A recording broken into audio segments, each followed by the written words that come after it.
Bonsoir à vous, Xavier Moreau, également à Jacques Hogar. Alors, selon le journal Le Point, de nombreux anciens officiers ne cachent pas leur sympathie pour le président russe et n'hésitent pas à remettre publiquement en cause le positionnement de la France sur le conflit en Ukraine. Qu'est-ce que cela vous évoque, Jacques Hogar ? Écoutez, c'est très simple en fait. Nous sommes d'ailleurs beaucoup plus nombreux que ne le dit l'article, parce qu'ils n'ont pas tous les noms, à nous opposer en fait à cette politique que je considère comme stupide, contre-productive et à certains égards criminels, qui consiste à prendre parti dans un conflit qui n'était pas celui de la France, à abandonner la position traditionnelle de la France qui est une position médiane dans les conflits, en particulier sur le sol européen. Alors vous me direz, on avait donné de mauvais exemples au moment de la Yougoslavie, puisque nous avions pris parti en Yougoslavie.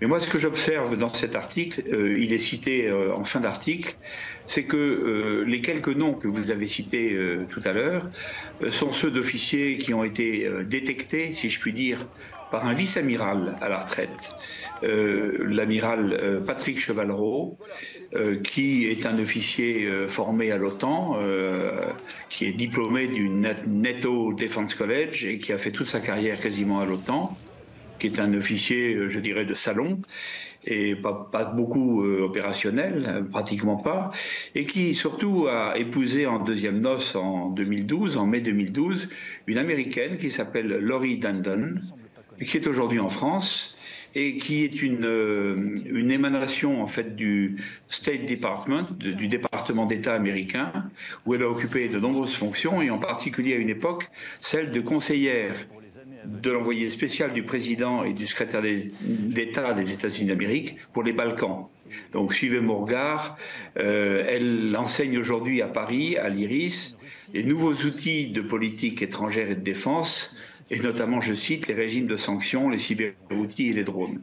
Alors on voit elle est membre du The Albright Group, probablement en rapport avec Madeleine Albright, et c'est une agent d'influence américaine, très engagée auprès de l'administration démocrate, néoconservateur américain, et elle est la compagne de ce vice-amiral dont le nom simplement est aujourd'hui synonyme de délation, imbécile et méprisable. Voilà ce que je voulais dire en préambule.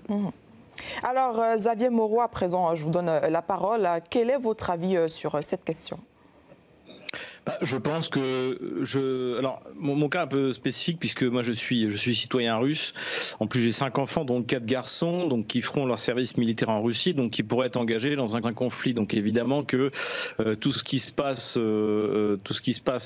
dans l'armée russe me concerne, je dirais charnellement. Mais si c'était pas le cas, et là je rejoins les autres qui sont accusés dans cet article, en fait nous servons pas les intérêts de la Russie, nous servons les intérêts de la France. Or les intérêts de la France, à aucun endroit, ne vont contre ceux de la Russie. Bien au contraire, la Russie est le meilleur allié que la France n'ait jamais eu et ce qui se passe en mer Noire ou en Ukraine ne nous concerne pas. La France existe depuis 1500 ans, l'Ukraine depuis 30 ans et nous avons parfaitement bien vécu nos relations internationales sans l'existence de l'Ukraine. Donc en fait, accuser les officiers qui sont cités de servir les intérêts de la Russie n'a absolument aucun sens. Tous les officiers cités, y compris moi, nous servons les intérêts de la France et non pas ceux de la Russie. Mais il se trouve qu'effectivement nos deux nations ne s'opposent en rien.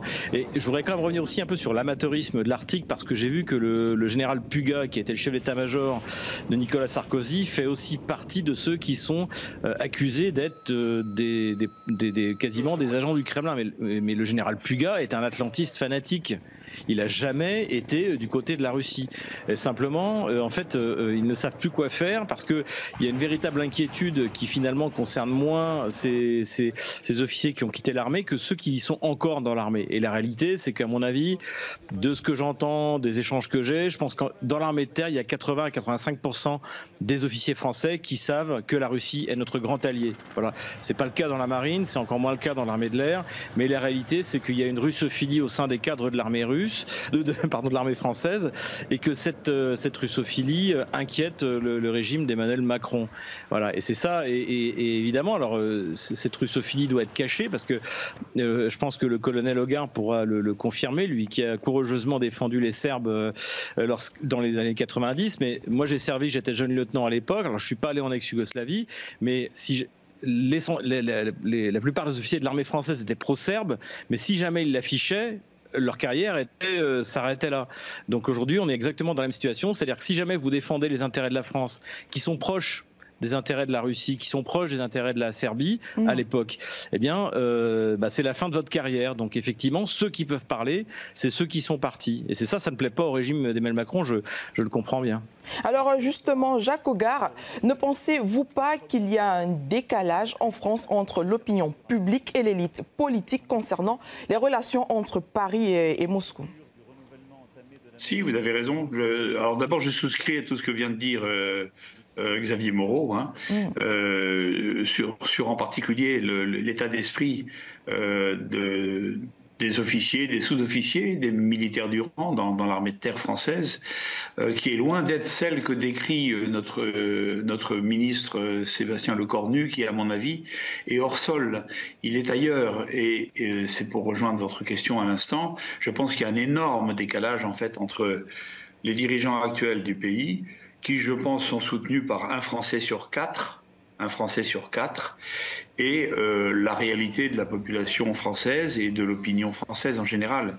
Donc, ce qui est certain, c'est qu'on ne comprend même pas nous-mêmes, je dirais, l'attitude belliqueuse, agressive, dans les mots en tout cas, parce que dans les faits, on n'en a pas les moyens, mais dans les mots de nos dirigeants politiques, et parfois militaires d'ailleurs aussi, je le regrette, parce que je pense que ces officiers-là sont déconnectés, ils sont un petit nombre, ils ont beaucoup d'étoiles sur les manches, mais ils sont déconnectés en fait de la réalité des armées et de la population française.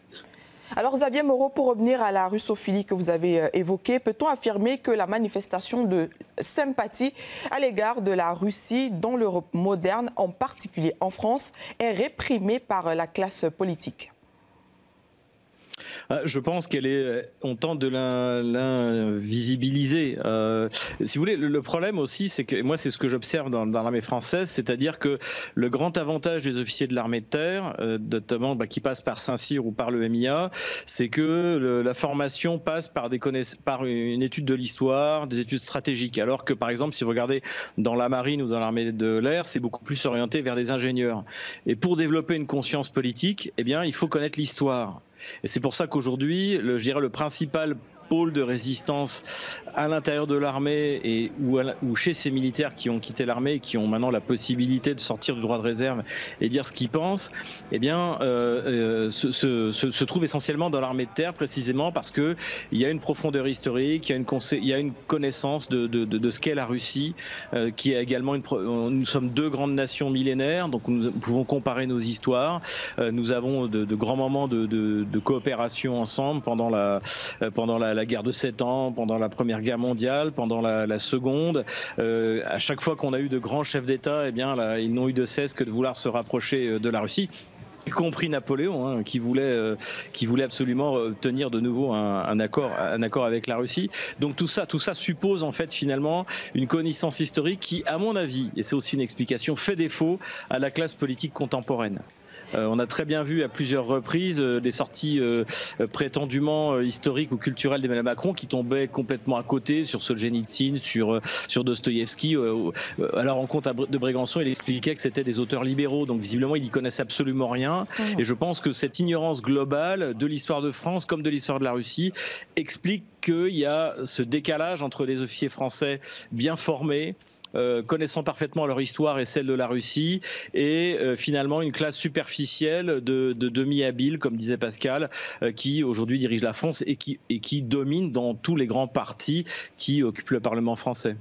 Alors, Jacques Hogar, pour terminer avec vous en quelques mots, sommes-nous là dans un cas d'entrave à la liberté de penser, à la liberté de choix?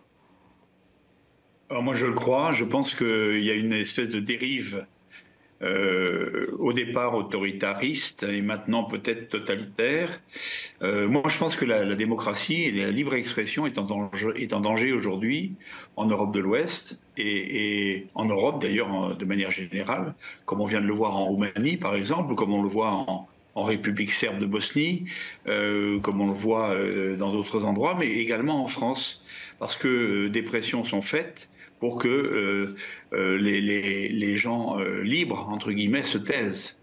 Et je pense que cet article dont il s'agit aujourd'hui, dans Le Point, il y a quelques jours, ça fait partie de ces espèces d'intimidations fortes qui sont faites. On balance des noms pour intimider ceux dont il s'agit, et puis pour intimider les autres, ceux qui auraient envie de parler, pour leur faire comprendre qu'ils n'ont pas intérêt à parler. Voilà. Donc je pense qu'il y a une véritable menace, effectivement, sur la liberté d'expression et sur l'exercice de la démocratie, c'est-à-dire de la volonté populaire, c'est évident.